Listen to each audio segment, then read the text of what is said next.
Okay. Oh, this one. Is it my turn? Yeah, it is your turn. Is it rape ape? No. It's not Shall rape ape. You can have What is rape ape rape no matter what, so yeah, you can read this Okay. one. Okay, Spoiler hold on. alert. Harry had found some food. It was guarded by 3 in a million thousand surf ninjas, for it was the last food on Surf Ninja Moon X.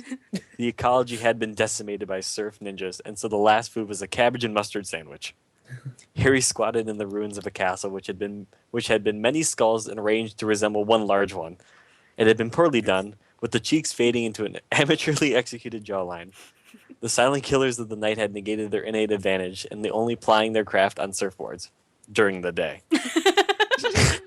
Harry was about to eat his cabwich when a man in a tuxedo appeared from behind nothing much. He stood 10 feet tall, and his head seemed wrapped in unwrappable darkness. I am Rape Radbury.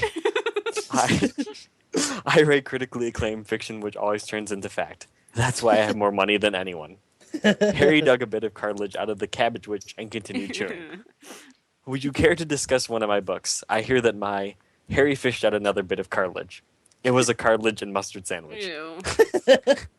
You shouldn't believe what everyone says about me. I took a shower with my cousin once, and I have racist thoughts.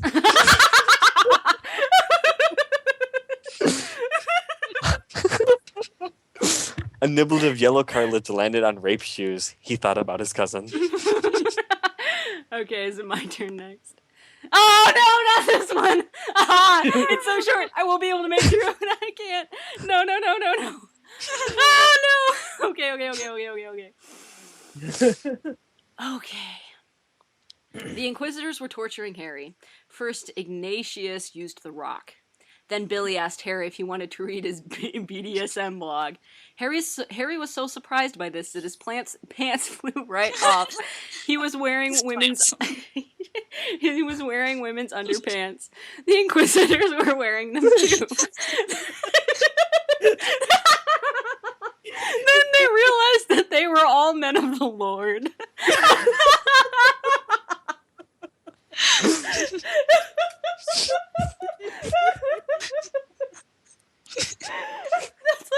That's my favorite line. Okay. All right, chapter 6. Oh, Chris, here we go. Here it is. Yes! Okay, go for it. Harry awoke to the throaty grumble of a rape ape. Not a rape ape, but the rape ape. The last of his kind after the subjugation of the rape forest. His people once graced the canopy, their penile digits proudly grasping the vines as they swung through the night, their hundreds of sweaty simian dongs trailing and now feed in memory of the rape ape's watering eye. As his ocular ducts began to swell with ancestral pride, so did the countless meaty members sprouting from the rape ape's every hairy inch. From his eye sockets, his ear holes, even his calloused toes, a penile font of his cry juice birthed the deluge. Harry observed with consternation as he was tied to a table. Neither magic nor super cosmic strength would free him from his bonds. Had this creature access to an unknown material of destined strength, or did the rape ape have a secret yet more baffling? Harry squinted so he could see the subatomic strings of the rope. He began tossing antimatter at them with his mind. As a group of children entered the rape ape's hiding place, they were all well-groomed and impeccably attired, and there were 5.8 of them. Just enough that the array of genders and races that would leave no one unhappy, save for the Eskimos. They were on their own, as far as the rape ape was concerned. Why do you cry, rape ape? Asked Child 3.2. The rape ape, unwilling to hide its greasy primate cock tears, hung its head, and gravity coaxed the eye wangers downward. He tied them together into a bow atop its head to be pretty for its guests. They're bound in this ligature of lingam, brother Rape Ape, said Child 4.6. The children surround Rape Ape, holding their hands, and began to sing. Harry was transfixed as he watched the children, gently swaying with the song, float skywards. The little ones began to orbit the Rape Ape, who was convulsing as though stricken by the seizure devil. As the song increased in tempo, the child flesh bubbled and merged into a spinning wonder turbine. The fleshy kid mass sprouted hair and groin dibblers just as the rape ape, and sprayed confetti into skies of past and future, setting the constellations aflame with the opalescent of the perished rape apes. Okay. An explosion of color and hair left Harry alone and still bound. He thought of sandwiches. Alright. Which one of us is doing the last one? Well, I just read a little bit ago. I meant between Sarah and I. Apparently, I will. Fanfiction has a light and Are you dark sure? makes it feel more naughty. What? Fanfiction.com has a light and dark viewing mode, which makes it feel more naughty if it's set to dark. Oh my god, it does! I'm gonna. Ah! Oh, I was already reading it like that because it was just easier to look at. This is stupid. Okay, go for it. Okay. Harry Potter awoke in a pit that reeked of hot sauce. He could feel viscous fluid under his fingernails, burning the tender skin. Everywhere were white bags bulging with the foul product. They were diapers stuffed with chicken bones and hot sauce, their foul odor blossoming in the muffled dark. Harry's nostrils begged his brain for mercy. He flew upwards, away from the saucy mysteries below. The smell grew faint, calling him to return. Harry ignored their lies, flying beyond the lips of his prison. He was in a laboratory, with machines that had no purpose beyond blinking lights and soft hums. You make a father so good. Harry had flown out of the nose of an old man.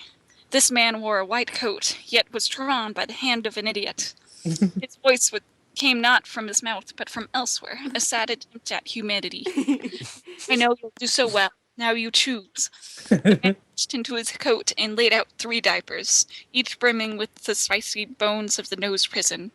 He removed his head and stuck it on a spike on the counter to keep it from rolling away. The diapers began to stir as creatures clawed out of bony wombs. Arrayed before Harry was a turtle, the reptilian body so frail that it seemed an afterthought to the shell, a bald weasel with toothpicks for legs and a wrinkled thumb and a glass of water. The old man's head crawled out from the spike. Everyone has one. Make your best friends for life. Harry drank the glass of thumb water and spat the thumb at the old man's head. The end. The end. Yeah, so I hope you enjoyed it. Because that's. We did. Yeah, we did. Dude, the first time we read that, though, like, it was like 90% just dying. None of us could breathe. We were enlightened. Yeah, we were. Well, probably we No found other way to. we found a bunch of fan fiction. So anytime that one of the LPs is late, we'll probably just do this because it's a good idea. Or we could do Is it a good anime, idea? or we could do. I still have the recording that we did of Garzy's wing. I could even put that together. I didn't even Do know it. you recorded that. Yeah, well, that We was the point of us doing that, to test the recording. Well, Yeah, Oh, yeah. that's the one with my mic is like, I'm in the back of the room. Yeah, I could hardly hear you, but we can hear you sometimes. Oh, well. Sometimes Well, it's not enough. Aw. you like barely talked in that, anyways. Yeah. Aw. Well, we'll have to, like, we'll figure out a bunch of shit to do. It will all be magical, and everyone will love it. And yes. Maybe we should ask the viewers for suggestions. Yes, we should. That would be Maybe fun. we can have them send us bad fan fictions to read. Let's do that. So yeah, if you have a really, like, a bad fan fiction, not just like a sex story, like, it has to be really fucking horrible so we can read it and die. All right, well, yeah. So I hope you enjoyed this, and we will see you guys later, I guess. Sometime. Bye. Whether you Adios. want to see us or not, we'll be here. Shenanigans. Don't look at my face.